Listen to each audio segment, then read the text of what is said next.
பறக்கிற பாவாட மூடி மறக்கிற மேலாட இரண்டும் எனக்கு நீயாகணும்.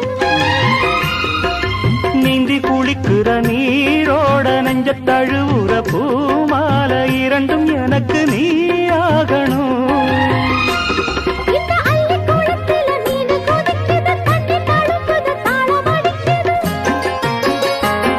ஒரு முல்லை வானத்துல வந்து பறக்குது, பூவ திறக்குது, கள்ளை குடிக்குது. கொட்டி கொடுத்தது கட்டில் சுகமது விடியும் வரைக்கும் இருக்கும். கட்டி பிடித்த கை விட்டு பிரிந்ததும் அடுத்த இரவின் வரவை நினைக்கும்.